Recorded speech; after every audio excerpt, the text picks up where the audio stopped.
أمين وصلى الله على سيدنا محمد وعلى آله وصحبه أجمعين. أما بعد كسو دواد حلقة أفراد برنامج كيني برشدة دعوين كي كسو ناضي حبيب كينا محمد صلوات ربي والسلامه عليه. waxaan soo qaadanay walaalayaal ilaa 15 duco oo nabiga ka sugnaatay calayhi salaatu wasalaam annagoo soo macnaynay haddii aad u baahan tahay waxaad ka heli doontaa insha Allah taala channelkeena Sakhawi channel iyo boggeena Facebook intaba waad ka heli doontaan insha Allah taala. maantana waxaan ka bilaabaynaa qaybta 16aad balse intaanan bilaabin waxaan ka codsanaa inaad la wadaagto asxaabtaada oo sii share garaysid. khayrka ayaa mudan in la faafiyo. ducada 16aad oo ka mid ah ducooyinkii nabiga ka sugnaaday calayhi salaatu wassalaam waa Allahumma inni a'uudu bika min jaari as-suu'i fi daari al-muqaamah fa inna jaara al-baadiyati yatahawwal.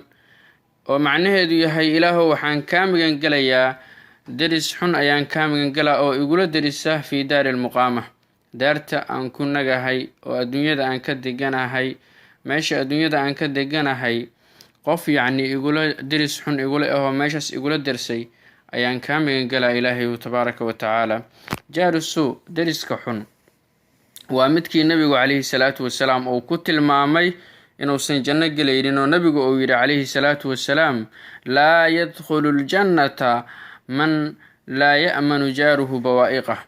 janna ma galo qof uusan deriskiisu ka aamin noqonin bawaa'iqdiisa iyo shartiisaba uusan ka aamin noqonin uu nabigu yidhi calayhi salaatu wassalaam. idan jaaru suu deriska xun waxaa waaye qofka deriskiisu uusan ka aamin ahaynin shartiisa oo carabkiisa gaarsiiya oo idinkiisa gaarsiiya oo shartiisaba aan laga aamin ahaynin waay. marka nabigu calayhi salaatu wassalaam wuxuu ilaahay ka magan geli in deris xun oo meesha la soo dego oo aanan laga aamin noqonaynin. idan annagana waa loo baahan yahay inaan ilaahay ka magan galno tabaaraka wa tacaala.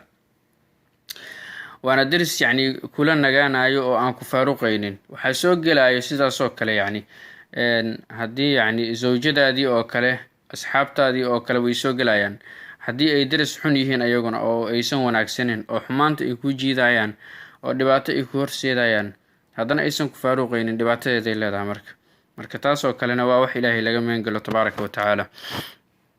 nabigu calayhi salaatu wassalaam wuxuu leeyahay fa inna jaara albaadiyati yatahawal. deriska baadiyaha isagu wuu warwareega wuu guura meeshan ka guur meeshan deg hal makaan kuma nagaado. wax uu kula deganaahayo waa wax iska kooban laakiin deriska ilaahay laga magan galayo waa mid abadiiho weligiis kula degnaahayo haddana aadan ka nabadgelaynin idinkiisa iyo afkiisana aadan ka nabadgelaynin. marka ducadan waa duco xifdin mudan. allahumma inni a'uudu bika min jaari as-suu'i fi daari al-muqaamah fa inna jaara al-baadiyati yatahawal. ducadaasina waa nabigu uu ku ducaysan jiray calayhi salaatu wassalaam sida Abu Hurayra uu tilmaamayo. kaana yaquulu fi ducaa'ihi nabigu ducadiisa wuxuu ku dhihi jiray allahumma inni a'uudu bika min jaari as-suu'i fi daari al-muqaamah fa inna jaara al-baadiyati yatahawal. ducada 17aad oo maanta aan soo qaadanayno waa allahumma inni a'uudu bika min al-qillati wal-faqri wal-dhillati wa a'uudu bika min an adlima aw udlim. ilaahu waxaan ka magan galaa min al-qillati yaraantii aan ka magan galaa khayryadii aan ka magan galayaa. ilaahu waxaan ka magan galayaa abwaabul khayr khayrka irdihiisu inay igu yaraadaan. waxaan ka magan galayaa risqiyaridii waxaan ka magan galaa hantiyaridii ayaan ka magan galaa ilaahay. wal faqri aan ka magan galaa faqiirtinimo inaan faqri ku noolaado in bini aadankii aan u dhibaatoodo oo bini aadankii aan tuugsado gacnaha aan u horsadaan ka magan galayaa.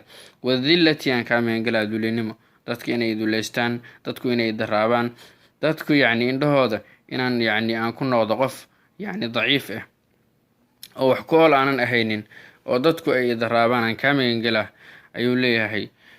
wa a'uudu bika waxaan ilaahu ka magan galayaa min an adlima aw udlim. waxaan ka magan galaa inaan dulmi falo amba aniga laygu dulmi falo.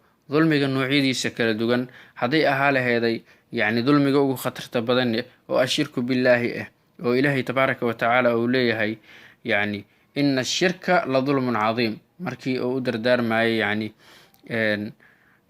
markuu u dardaarmayay xaakimkii يعني wiilkiisa markuu u dardaarmayo wuxuu dhahay yaa bunay laa tushrik billaahi ina ashirka la dulmun cadiim. luqmaan alxakiim yani ilaahay waxba hu shariig yeelin, maxaa yeelay shirkigu waa dulmi weyn waayo. idan marka shirkiga ugu khatar badan waxaa ka mid a addoonku inuu naftiisa dulmiyo oo dunuubtii iyo macaasidii uu ku dulmiyo. waxaa ka mid a dulmiga yani in ummadda ilaahay aad dulmisid oo yani dadka acraashoodii iyo yani hantidoodii aad yani macnaha aad dhibaato u gaarsiisid ayaa ka mid a qofkii sharafkiisii inaad qof ku tumatid. marka inaa aniga dulmi falo iyo aniga in laygu dulmi falaba ilaahu waan kaa magan gelayaa tabaaraka wa tacaala. ducadaasina waa duco muhiim ah, nabiguna calayhi salaatu wasalaam uu ku ducaysan jiray.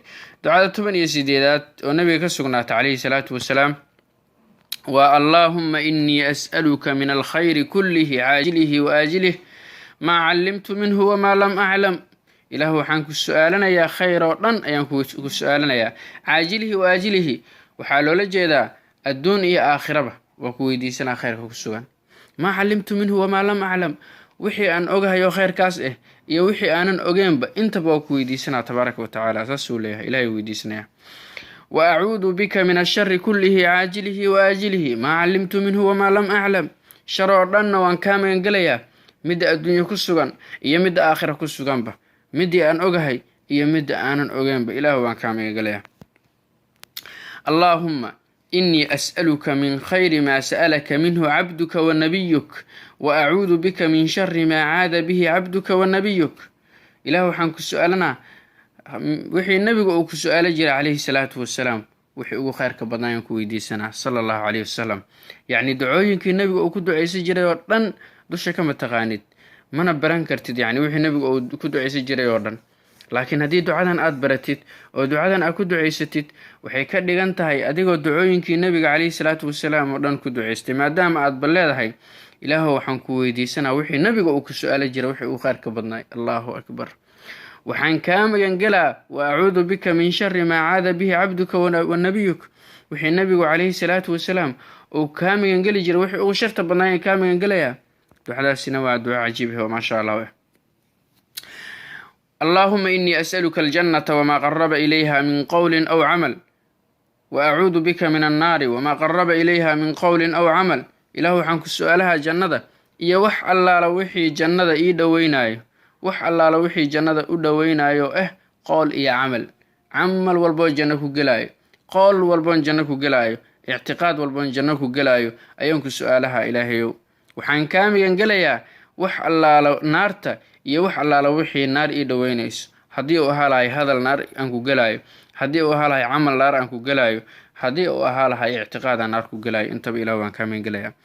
wa as'aluka an tajcala kulla qadaa'in qadaytahu lii khayraa.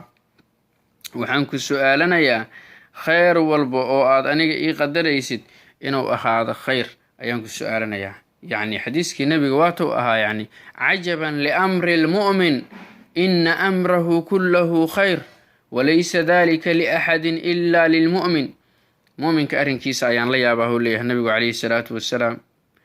arrinka mu'minka dhanba waa khayrba, qofka keliya arrinkiisoo dhan oo khayr yahana waa qofka mu'minka ah oo qurahu nabigu leeyahay calayhi salaatu wasalaam. waa mu'minka xaqa ah, waa mu'minka saxda ah, waa mu'minka hadigii nabiga calayhi salaatu wasalaam qaatay sala allahu calayhi wasalam. walaysa dalika liaxadin ila lilmu'min in asaabathu saraa'u shakar fakaana khayran lah. haddii uu la kulmo mu'minku wax farax gelinayo oo ilaahay subxaanahu wa tacaala uu ku shukriyo o ilaahay u mahad celiyo khayray u tahay. haddii mu'minku uu la kulmo wax yacni walwal gelihaayo, wax tiiraanyo iyo walwal iyo walbahaar ku abuuraayo oo ilaahay subxaanahu wa tacaala dartiisa uu u sabro khayray u tahay. idan marka labada dhinacba qofka mu'minka ah yani waxaa waaye dhibaato iyo walwal ma arkaayo, oo mar walbaba qofka mu'minka arrinkiisoo dhanba khayr waaye. marka saas inaad arrinkeyga iga dhigtid ayaan ku weydiisanaa huu leeyahay. caaisha ayaa nabiga calayhi salaatu wasalaam ka warisay oo tilmaamaysa inuu nabigu calayhi salaatu wasalaam uu ku ducaysan jiray. wa allaahuma innii as'aluka min khayri maa sa'alaka minhu cabduka wa nabiyuk wa acuudu bika min shari maa caada bihi cabduka wa nabiyuk. اللهم إني أسألك الجنة وما قرب إليها من قول أو عمل، وأعوذ بك من النار وما قرب إليها من قول أو عمل، وأسألك أن تجعل كل قضاء قضيته لي خيرا. ودعو runtii jaamic ah oo adduun iyo aakhiraba kulma hayso. waxaan idinka codsanayaa inaad ducooyinkaas xifdisaan, ku ducaysataan, sii shaargaraysaan oo asxaabtiina aad la wadaagtaan in sha allahu tacaala. wabilaahi towfiiq, wassalaamu calaykum waraxmatullaahi wabarakaatu.